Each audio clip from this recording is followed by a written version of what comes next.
Isang maganda at mapagpalang araw po ng linggo sa inyong lahat, mga kapatid. Sumapit na po tayo sa taong ito sa ikalawang linggo sa panahon ng Kwaresma. Ito po ay tinatawag na linggo ng pagbabagong anyo ng ating Panginoong Hesus. Mga kapatid, pagbati sa lahat ng mga viewers and followers of the Daily Gospel Reflection.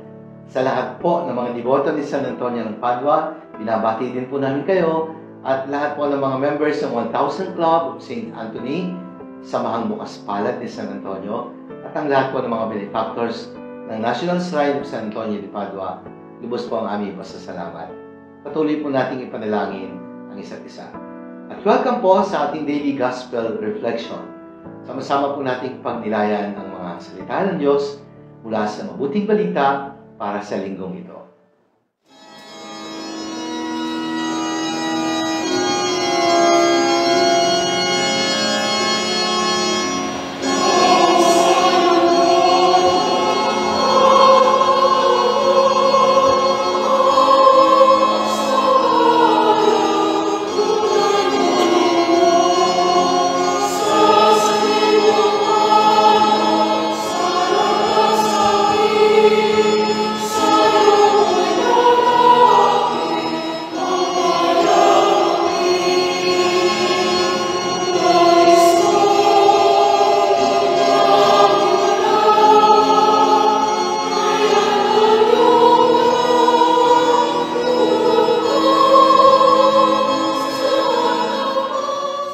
Mga minamahal kong kapatid, sa linggong ito, ikalawang linggo sa panahon ng Kwaresma, pagninilay natin ang mabuting balita ayon kay San Marcos, mula po sa 9 na kabanata, mga talata 2 hanggang 10. Ang kwento po ng Ebanghelyo ay may kinalaman sa pagbabagong anyo ng Panginoong Hesus na naganap sa bundok ng Tabor, isang banal na bundok.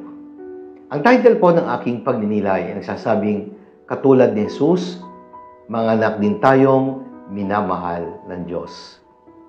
Isa po sa pinakamahalagang pangyayari sa pagbabagong anyo ni Hesus ay ang pagpapahayag ng Ama tungkol sa katotohanan na si Hesus ang kanyang minamahal na anak. Sa Ebanghelyong ito, sinabi po ng Ama sa pagbabagong anyo ni Hesus, "Ito ang minamahal kong anak, pakinggan ninyo siya." Ang pagbubunyag po ng Ama na nagsasabing si Hesus ang kanyang bugtong na anak ay naganap po sa dalawang pagkakataon. Ang una po ay nangyari noong si Hesus po ay binyagan ni San Juan Bautista sa Ilog Jordan. Hudyat ang pagsisimula ng public ministry ng ating Panginoong Hesus. May malalim pong dahilan at pagpapakahulugan kung bakit sa dalawang tagpong ito ay kinakailangang sabihin ng Ama ang katotohanan na si Hesus ang kanyang bugtong na anak. Kaya sa baptism at the River Jordan at sa bundok ng Tabor, ang bundok ng pagbabagong anyo ng Panginoong Hesus, sinabi po ng Ama sa dalawang magkaibang pangyayaring ito na si Hesus ang kanyang minamahal na anak at dapat natin siyang sundin at pakinggan.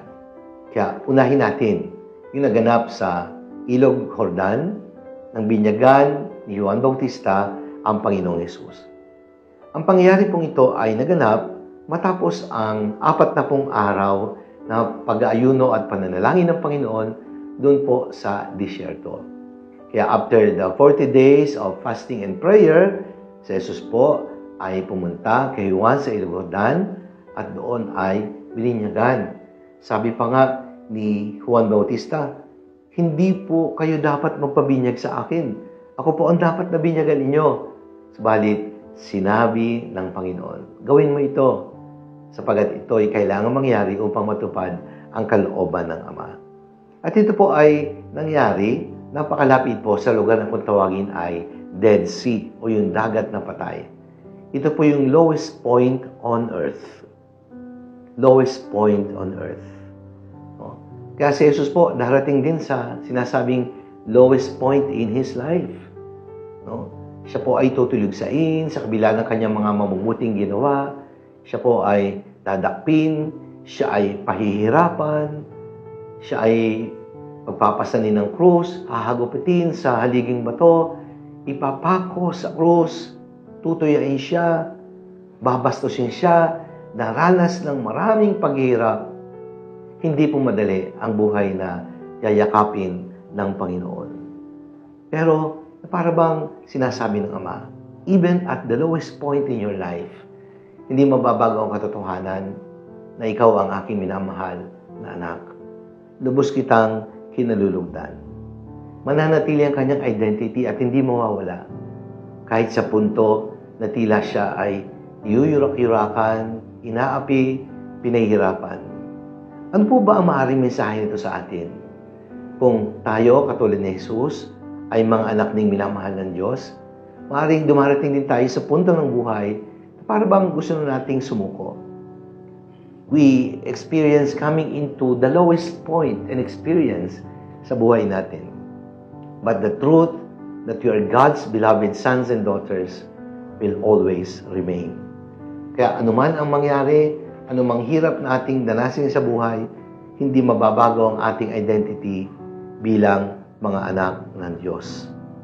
Because our identity is not defined by our profession, by our achievements, by our accomplishments, by our successes in life.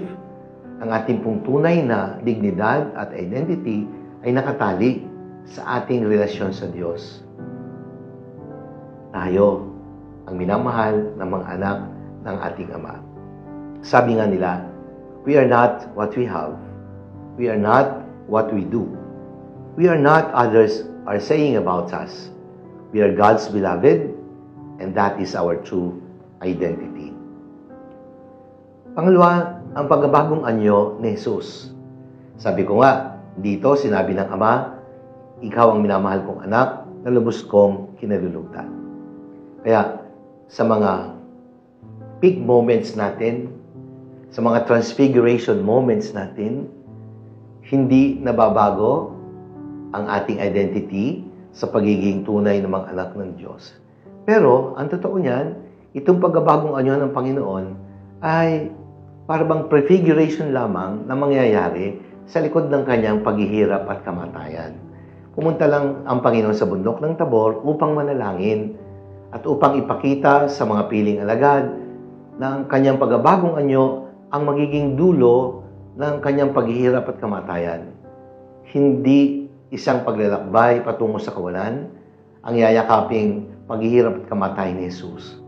Sa halip, ito ay daan sa kanyang pagliliwanag sapagkat mayroong muling pagkabuhay na naghihintay. Para bang sinasabi ng Ama, oo, maghihirap ka, pero mananatili kang aking anak at ang iyong kalulatian ay magniningning sapagkat sa huli, ikaw ay magtatagumpay. Kasama mo ako. Kaya mga kapatid, ano po ba ang mensahe ng Ebanghelyong ito sa atin? Para bang sinasabi ng Panginoon, in life, we have our own Jerusalems. In life, we have our own journey to our Calvaries. In our life, we have our own crosses to bear. We have our own experiences of falling, not once, not twice, but many times over. Pero, ang Diyos ay hindi magsasawang magsabi sa atin, tayo ang kanyang mga minamahal na anak. Anuman ang pinagdadaanan mo ngayon, kapatid, anuman ang hirap na hinaharap mo ngayon, dumating ka man sa pinakamahirap na punto ng iyong buhay, maging sa iyong pagtatagumpay, hindi nababago ang katotohanan. Katulad po ng aking sinabi sa pamagat ng pagninilay, katulad ni Jesus, mga anak din tayong minamahal ng Diyos. Manalangin tayo. Ama naming makapangyarihan, maraming salamat po sapagkat sinisiguro mo sa aming lahat na hindi nababago ang iyong pagtingin sa amin. Kami man ay nadadapa, kami man ay nagkukulang, nananatili kaming mahalaga sa iyong paningin sapagkat katulad ni Jesus na iyong anak, kami rin po iyong mga anak na minamahal. Amen. Maraming salamat po, mga minamahal kong kapatid. Sana po ay inyong nagustuhan at nakatulong ang ating pagninilay para sa linggong ito. Sakaling inyong nagustuhan at nakatulong, i-like po ninyo at i-share. Bahagi po natin ang mensaheng ito sa ating mga kaibigan, mga kakilala, at mga mahal sa buhay. Evangelization should start at home. And let us fill the world with the message and power of God's words. Muli po, maraming salamat sa inyong patuloy na pagtatangkilik at suporta sa amin. Pagpalain po kayo ng makapangyarihan Diyos, Ama, ng Anak, ng Espiritu Santo. Amen.